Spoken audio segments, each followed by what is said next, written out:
인자하심, 그 하나님의 그 생명 안에 살 수 있는 비밀을 주님이 주셨습니다. 그 생명을 주님이 십자가의 죽으심과 살아나심을 통하여 열어놓으셨습니다. 이것을 믿음으로 취할 때 우리는 세상을 넉넉히 이길 것입니다. 우리의 모든 사건은 다 하나님의 간섭이십니다. 좋은 걸로 주시는 큰 폭풍을 일으킨다는 것은 하나님께서 좋은 일을, 우리에게 새 일을 행하시는 최고의 축복임을 알아야 됩니다. 그거 아니면 저분들이 다 모여서 예배했겠습니까? 이 사건이 아니면 그분들이 주님 앞에 서겠냐고요. 보니까 며느리는 대표회사 사장이고 사는데 지장이 없잖아요. 먹고 사는데 잘 키웠더라고요. 인격적으로 바르게 세상 누구보다 잘 자란 거예요. 잘 자라는 것도 중요하지만요, 예수 믿는 게 더 중요합니다. 아무리 잘 자라도 예수를 마음에 주로 믿지 않고 살면 결국 다 허무한 겁니다. 다 헛된 겁니다. 오늘 창세기 35장에 보면 이 디나가 부끄러운 일을 당하잖아요. 우리 34장 31절이 굉장히 중요한 메시지입니다. 그들이 이르되 그가 우리를 누기를 창녀같이 대우하며 오리니까. 맞거든요. 반드시 거기에 대한 죄의 대가를 지불해야 되거든. 율법에서는 마땅히 죽어야 돼요. 마땅히 정말 그 대가를 지불받아야 돼요.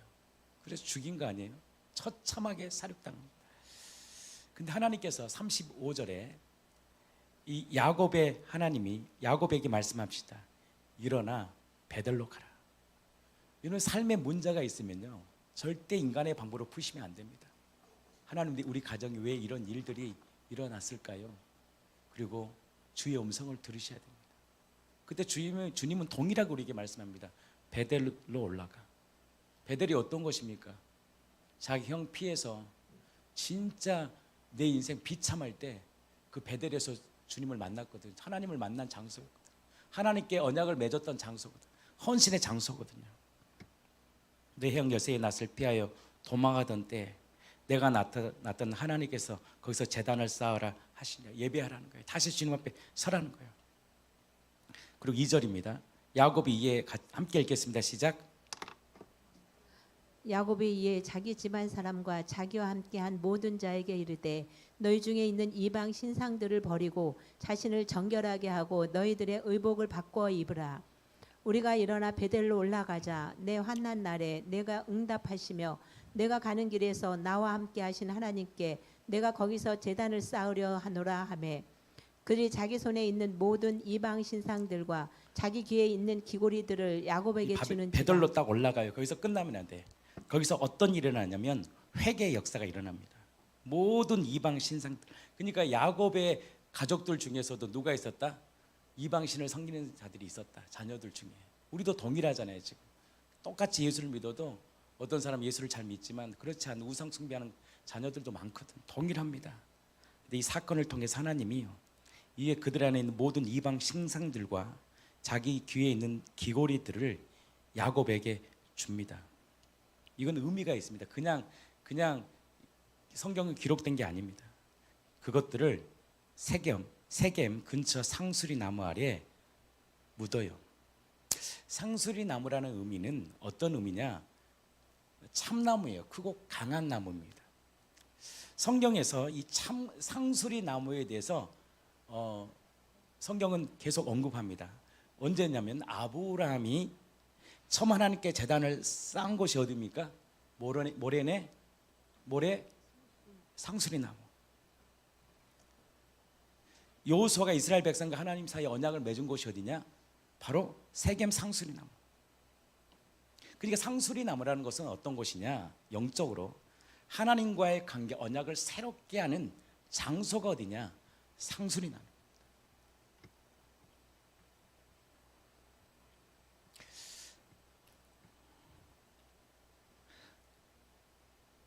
그래서 하나님은 다시 우리가 그 예수님이 십자가에 죽으시고 부활하심을 통해 자녀가 예배를 드리잖아요.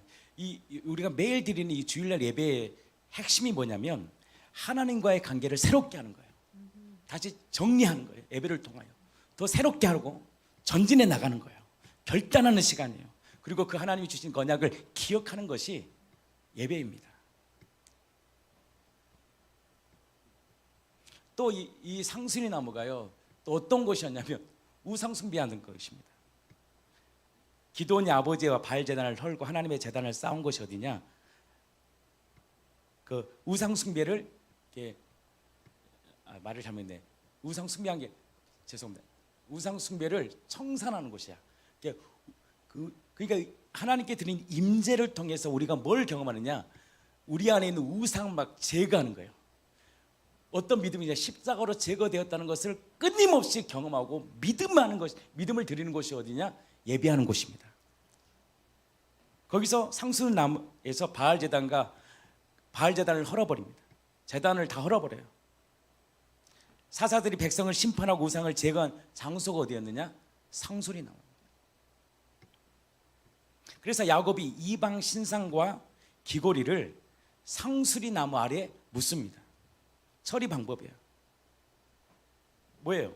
우상을 버리고 이것을 상수리 나무에 묻었다는 것은 뭐냐면 다시 하나님 앞에 우상을 버리고 거룩하신 주님 앞에 헌신하고 결단하고 믿음을 받겠다는 시간이 뭐냐? 바로 그 사건이 무엇이냐? 바로 상수리 나무에서 자기의 모든 우상을 제거하고 귀고리를 다 내어 상수리 나무 아래 다 묻어버립니다. 이것이 어떤 사건이냐? 십자가를 예표합니다. 신약에서도 놀라운 역사가 일어나죠. 회개할 때 어떤 일이 납니까? 마술을 행하던 사람들이요, 그 책 있잖아요. 그 비싼 그 책을 모아가지고요, 사람 앞에 불질러 버려요. 그러니까 진짜 복음이 내 안에 들어오면 내 안에서 은밀하게 보았던, 은밀하게 행동했던 그 우상 숭배를 결단하고 끊어버립니다. 성령을 통해서 딱 버려버리는 거예요. 버릴 때 역사가 일어나요. 근데 안 버리고 싶거든. 이거 하나 남기고 싶거든. 그러니까 정말 하나님의 은혜 안에 있을 때 우상들이 있거든. 자녀가 우상인 사람은 자녀를 주님 앞에 딱 맡기는 은혜가 있어요. 음란한 사람, 음란한 그 행동들을 다 어떻게 딱 제거해버려요. 딱 버려버려. 하나님과 관계 속에서 막히게 했던 것들이 있다면 그것을 끊어버려요. 어떤 정치에 빠져가 하루 종일 정치 유튜브, 그것도요 죄예요. 왜 죄인지 아십니까? 하나님의 것보다 더 사랑하는 건 다 죄더라고요. 하나님 그거 싫어하셔요. 온통 거기에 빠져 있는 거예요. 내가 그랬잖아. 그러려면 사실 유튜버를 하든 시사 전후를 하든가. 그것도 아닌데요, 다 결정되고 뭐 된 것들 계속 끊임없이 봐. 그러면 살림살이가 나아질 것 같습니까? 하나님 관계 무너집니다. 깨집니다. 하나님 싫어하셔요. 하나님은 자기 중심 안에 하나님 외의 것을 두는 걸 엄청 싫어합니다. 그러니까 하루 종일 자기가 좋아하는 것만 보고 있는 거예요. 하나님의 은혜 없어요. 임재 없어요. 임재가 없어요. 혼의 만족만 있을 뿐이에요. 그래서 복음을 아는 사람은요, 초점을 주님께 둡니다. 왜? 경험을 받거든. 그래서 살림살이 안 나아졌거든. 힘들었거든. 근데 가장 행복할 때가 언제였으면 우리가 주님 안에 거할 때, 그 생명 안에 거할 때 주시는 그 참된 만족을 경험한 사람은요, 그것만을 딱 붙잡아요. 왜? 소망이 그거니까. 그리고 오직 시선을 주님께 향합니다. 그럼 괴로울 것 같은데 괴롭잖아. 하나님의 은혜가요, 나를 강물처럼 흘러가. 제가 어디 교회 가서 그 교회가 엄청 부흥에 대한 그 간증을 하더라고요. 자기가 기도를 엄청나게 했대. 그래서 하나님이 우리 교회 부흥을 줬대. 근데 저는요, 제가 그랬어요. 나는 교회를 성장시키려고 기도해 본 적이 한 번도 없는데. 저 지금도요, 교회 성장시키려고 기도해 본 적이 한 번도 없어요. 나는 그분이 좋아서 주님 앞에 머물렀던 거예요. 이 골방에 있었던 것도 여러분들에게 설교 막 잘해야 돼. 저는 그렇게 하려고 여기 있었던 것도 아니고, 뭐 이거 열심히 기도하면 교회 부흥한데, 부흥하면 뭐예요? 피곤한데. 사람 많아지면 피곤해요. 더 괴로워져요. 저는 한 번도 그렇게 생각해 본 적이 없어요. 그냥 나는 하나님과의 관계가 좋았던 거예요. 하나님과의 시간이 너무 좋더라고. 시간이 좋다 보니까 말씀을 봐. 이런 말씀이 있었는데 기록에 나. 그거 생각나서 그 전하는 거예요, 여러분들에게. 뭐 특별히 엄청 뭘 준비해가지고 밤에 그런 게 아니라 매 시간에 이렇게 말씀을 묵상하다 보면 이렇게 찬양하고 말씀, 그게 말씀이 내 안에서 기록이 돼. 어느 순간 성령이 그 필요한 말씀을 던지는 거예요. 저는 몇 가지 중에 하나를 딱 골라서 그거 던지는 거예요. 그러니까 목회가 어려운 게 아니라 쉬운 거죠. 왜냐? 하나님 안에만 거하면 되는데. 그리고 내가 그 교회 부흥시키려고 해본 적이 없는데. 그래서 여기 엄청 뭐 붙여져 있을 거예요. 뭐 비전, 선언, 결단. 저희 교회는 하나도 없어요. 그런 거. 난 별로 그렇게 관심이 없었어요. 예수님을 알면 하나님이 일하신다는 거예요. 근데 그게 안 되면 나중에 간증을 합니다. 내가 이렇게 했더니 교회가 이렇게 됐더라. 다 자기야. 그렇게 다 사람들도 그거 따라가지고 와 이렇게 하면 되네. 되면 뭐해? 죄 가운데 빠져버리네. 왜? 하나님 위에 서버리는데 내가 다 우상 숭배인데. 하나님 그런 거 관심 없어요. 주님이 그랬잖아요. 내 말이 너희 안에 가. 그대로 이룬다는 거예요. 하나님과의 관계만 딱 올바르면 하나님의 때에 다 일하시는 거예요. 하나님의 때에 다 하나님이 하시는 게 하나님이. 내가 하는 게 아니에요. 그래서 나는 공로 없도다 주님의 은혜다. 그걸 아는 사람은 시선을요 주님께 향합니다. 생각해 보세요. 3개월 남았다고 체장하면 그 휠체어 타고 몸 부치겨서 왔어요. 교회가요 힘이 없으면요 무너지는 거예요. 그날 죽는 거야 예배가. 그래서요 성령으로 충만하지 않으면 목회자가 그런 분들 와도요 벌벌 떠는 거예요. 목회 살려야 될 거 아니야. 하나님의 은혜 안에 메시지를 주고 이렇게 해야 될 거 아니야. 방법은 딱 한 가지예요. 주님께 시선을 딱 고정시키는 거예요. 주님이 이루신 사실을 내가 계속 붙드는 거예요. 이 사건이 어떤 사건이냐? 바로 예수님이 십자가에서 이 모든 우상들을 제거하셨다는 것을 예표로 보여준 것입니다. 그래서 골로새 2장 14절 우리에게 말씀합니다. 우리를 거스리고 불리게 한 법조물을 지우시고 제하여 버리사 십자가에 못 박았다. 예수님께 나아갈 때 주인으로 모실 때 가장 중요한 게 뭐냐면 회개입니다. 그 옛사람과 죄를 십자가에 못 박히고 우리에게 새로운 삶을 허락하셨다는 이 믿음은 삶의 태도가 바뀝니다. 그러면 그 진짜 받아들인 사람은 순종합니다. 순종하면요 하나님의 기쁨과 평안을 부어주십니다. 아멘이시죠? 베델에서 우상을 버리는 과정은 바로 예수님의 십자가와 부활을 예표한 사건입니다. 귀고리를 묻었잖아요. 귀고리를 묻은 이유가 있었어요. 귀고리까지 묻을 필요가 있을까 했는데 바로 이 귀고리는 장신구가 그냥 단순한 장신구가 아닙니다. 이건 뭐냐면 이 귀고리는 바로 이스라엘이 금송아지를 만들 때 뭘로 만들었느냐? 귀고리로 사용했어요. 귀고리는요 이방 신앙에 대한 교만이고 헛된 영광을 상징합니다. 그러니까 예수를 믿어도요 예수를 이용하는 거예요. 예수 믿고 하면 복을 주시겠다는 거 믿고 열심히 기도하면 우리 가정 잘 되고 열심히 기도하면 교회가 부흥하고 그거요 다 죄입니다. 주님과의 관계가 회복되면 영혼이 잘 되고 범사가 잘 되게 돼 있어요. 그러니까 그런 간증 좋아하잖아요 사람들이. 결국 다 나야. 그 위에 계신 하나님을 높이지를 못하는 거예요. 그 옛사람을 바로 이 교만을 헛된 영광을 십자가에 주님이 못 박히시고 우리도 바로 자기 영광과 세상 헛된 가치를 그러면 지금 시대는 뭐냐 이거 말이 뭐냐 자기 부인을 얘기하는 거예요. 그것을 철저히 부인하고 사는 거예요. 내가 사는 것이 아니고 내 안에 그리스도가 사심을 알고 바로 주님이 가셨던 그 길을 가는 것입니다. 그것을 딱 묻을 때 그리고 회개할 때 그 회개는 뭐냐 그 옛사람의 십자가의 죽으심 그 옛사람의 십자가의 죽으심으로 바로 나의 헛된 영광 그 헛된 삶 그 죄악들을 예수님 십자가에 못 박혀 죽으시고 다시 살아났다는 사실을 내가 받아들이고 인정하고 나아갈 때 주신 하나님의 복이 무엇이냐 5절입니다. 그들이 떠났으나 하나님이 그 사명 골들로 크게 두려워하게 하셨으며 야곱의 아들들을 추격하는 자가 없었다. 무슨 말이에요? 하나님이 함께 하신다는 거예요.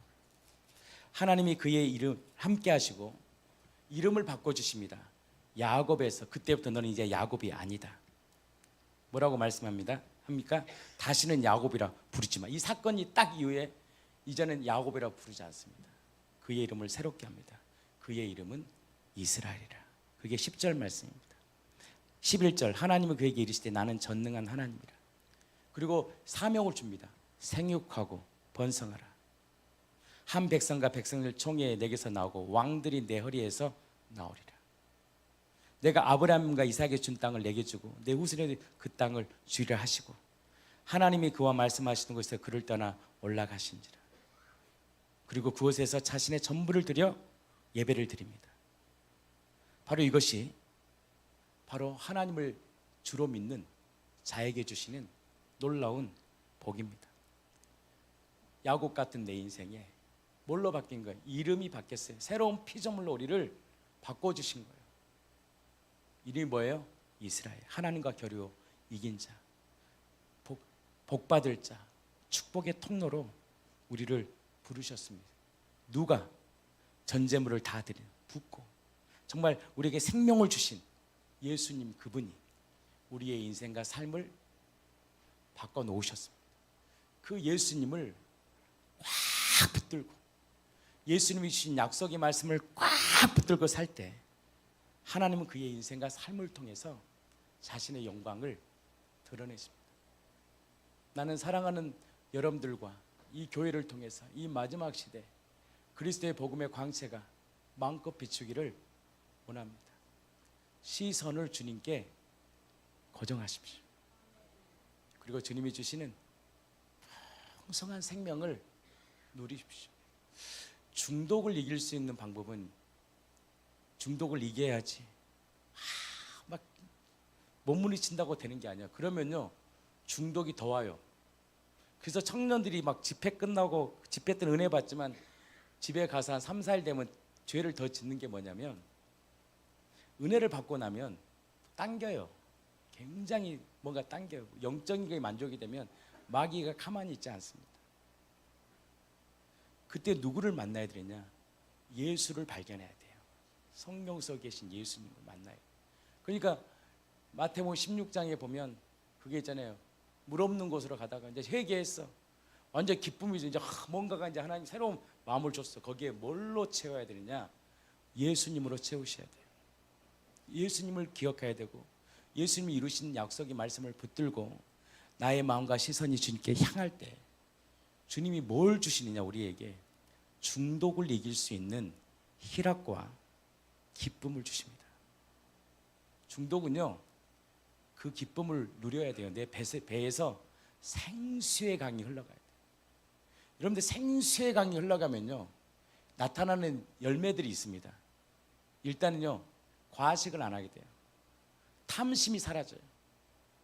채워짐이 되다 보니까 만족해요. 주시는 것에 만족하게 살아요. 어느 순간 뼈가 견고하게 돼. 하나님이 나와 함께 하시니까 어느 순간 사람이 힘이 나. 생명으로 살아. 그리고 내 힘으로 사는 것이 아니라 성령께서 나의 인생을 이끌어버려. 벌써 틀려요. 그런 사람들은. 아 옛날 저런 사람이 아닌데. 벌써 사람이 달라져. 말하는 게 달라지고 지혜가 생기고 힘이 생기고 힘줄이 생기고 그가 하는 모든 일에 보면 하나님의 영광을 드려요. 지가 청명이 있어요. 요셉처럼 일사천리 일을 처리해 나가요. 왜? 하나님이 함께 하시니까. 그것을 비밀을 발견한 사람은요 또 그 비밀이신 주님을 계속 바라봅니다. 그럼 그 생명이요 계속 차고 넘칩니다. 차고 넘쳐요. 어느 순간요 세상의 것을 보고 싶지가 않아. 기각되면 기각되고 각하되면 각하되는 거, 무효되면 무효되고 나랑 뭔 상관이요. 그리고 하나님께 올려드립니다. 이 민족을 지켜주시고 그 민족을 지켜주신 주님 앞에 다시 엎드린 예배자의 삶을 삽니다. 하나님이요 은혜를 보여주세요. 평강을 보여주세요. 기쁨을 줘요. 세상과 나는 강고도 없고 구속하신 주님이 주시는 그 생명 속에 살아갑니다. 이게 새 피조물의 삶을. 이걸 경험한 사람은 이걸 놓치지 않아요. 왜? 이게 얼마나 큰 가치인지를 알기 때문에. 그래서 이거는요 50억하고 바꿀 수 없다니까. 너 50억 받을래? 내가 지금 가지고 있는 평강과 예수를 나한테 줄래? 그게 마귀가 시험했던 거예요. 예수님에게. 근데요, 그 은혜를 아는 자는요 50억 안 받습니다. 아이, 목사님이 뭘 몰라서 그러지. 아유, 새끼 먹는 거 똑같고요, 사는 거 비슷해요. 진짜 평강은요 돈으로 못 삽니다. 아직 못 누려봐서 그래요. 복음이요 맛집보다 못해서 그런 거예요. 맛집에서 뭐 하나 먹는 것보다. 복음은 그 정도의 가치가 아닙니다. 나의 인생과 삶을 바꿀 수 있는, 세상 것을 거부할 수 있는 능력이 복음의 능력입니다. 어떤 자에게 회개하고, 오늘 것처럼 회개하고, 상수리 나무의 십자가에 나 옛사람을 받겠다는 사실을 믿고 예수님이 부활하셨다는 사실을 받아들인 자에게 하나님은 그의 인생에 함께 하십니다. 그리고 그의 인생을 놀랍게 인도하십니다. 그리고 쓰십니다. 그리고 그의 인생을 존귀케 하십니다. 나는 그 예수님을 여러분들이 정말 심령에 받아 하나님의 영광으로 살아갈 수 있는 저와 여러분들의 삶이 되기를 축복합니다. 목회자 세미나 때 제가 그걸 들으면서 은혜를 받았어요. 근데요, 그 생각이 들었어요. 해석은 되죠. 저는 절대 어떤 누가 말을 해도 해석 판단 안 합니다. 은혜만 받아요. 와, 감사합니다. 근데 그런 마음이 들었어요. 내가 그러려고 목회한 게 아닌데, 나는 그러려고 기도했던 게 한 번도 없는데, 나는 그냥 그분이 좋았는데, 그분이 누구인지를 알고 싶었는데, 그분을 알고 그분의 생명 속에 거하다 보면 그것이요 잘하게 그냥 사람들이 그냥 그 생명 안에서 듣고 싶어서 오는 거예요. 그 생명 안에 함께 누리고 싶은 거예요. 그 생명이 있는 사람과 함께 하고 싶은 거예요. 왜? 그 생명이신 예수님이 나와 함께 하시니, 이게요 연합의 비밀입니다. 그 놀라운 생명을요 예수님이 십자가에 죽으시고 부활하신 우리들에게 주셨어요. 그것을 캐는 거예요. 취하는 거예요. 그래서 그 사람을 통해서 하나님은 당신의 영광을 보게 하게 되십니다. 보게 합니다. 그것이 바로 예배입니다. 그 예배의 삶을 살아가는 저와 여러분. 그래서 또 한 사람의 그 예배자, 또 한 사람 목사님, 진짜 목사님 말이 맞나요? 예수 안에 사는 것이 이렇게 복된 것이네요. 그 생명 앞에서 감격하고 기뻐하고 그 생명을 주신 그분 앞에 내 면류관을 내어드리는 것이 아깝죠.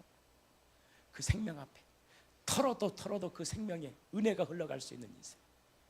핸드폰에, 컴퓨터에, 나의 모든 여기 내 주라미가 있는, 주라미가 아빠 걸 다 열었어. 나중에 모든 걸 내 걸 봤는데 그 속에서 은혜만이 남길 수 있는 그 생명의 사람들, 복된 인생 되기를 예수 그리스도 이름으로 진심으로 축복합니다. 그 표대를 향해 달려갑시다. 그래서 혼자는 안 됩니다. 그래서 공동체를 주고요. 저도 혼자 안 돼요. 함께 가는, 무너질 수 있어요. 다시 은혜이신 예수님을 바라보십시오. 주님이 무너져도요 무너지는 것에 집중하지 않아요. 다시 나온 우리를 보면서 고맙다 따라하더라. 다시 나와줘서 고맙다. 다시 일어나줘서 고맙다. 주님만 보면요 주님이 은혜 주십니다. 그리고 그 생명 안에서 살아가는 저와 여러분들의 삶이 되기를 축복합니다. 표대를 향하여 달려갑시다. 표대를 향하여 달려갑시다. 주님 오실 길을 예비하고 주님 오셨을 때 그 영화로운 부활로 주님과 영원한 정말 함께 사는 그 주님과의 평생 주님을 만날 날을 소망하는 저와 여러분들의 삶이 되기를 원합니다. 우리 제가 찬양 표대를 향하고 땅끝에서 두 곡 하고 기도하고 자연스럽게 돌아가겠습니다. 우리 함께 한번 여러분들, 그리고 여러분들 김경희 권사님 위해서 기도해 주세요. 병원에서는 3개월 산다고 얘기했대요. 본인만 몰라요. 그래서 오늘 물어보세요. 살래요 죽을래요? 그랬어요. 그러니까 살고 싶대. 그럼 살려주실 겁니다. 하나님 이 가정에 놀라운 구원의 역사가 있게 하여 주시옵소서. 우리 공동체 기도가 능력이 있더라고요. 제가 그걸 알았어요. 여러분들 이따가 기도해 주시기 바랍니다. 한 영혼 살아야 되잖아요. 그 일에 우리 공동체가 축복의 통로로 정말 함께 동역했으면 좋겠습니다. 이게 누구가 될지 몰라요. 또 우리 지체 중에 어떤 일이 벌어질지 몰라요. 그때 우리 교회가 생명을 걸어야 됩니다. 살려야 돼. 무조건 살려야 돼. 하나님 하실 때 죽으면 어쩔 수 없지만 하나님께 우리가 할 수 있는 건 살려주십시오. 기도하는 거 아니겠습니까? 그래서 이 가정의 구원을 경험할 수 있는 시간 될 수 있도록 기도해 주시기 바랍니다. 우리 표대를 향해 하고 주께서 주신 동산에 우리 찬양하고 기도하는 시간 갖겠습니다.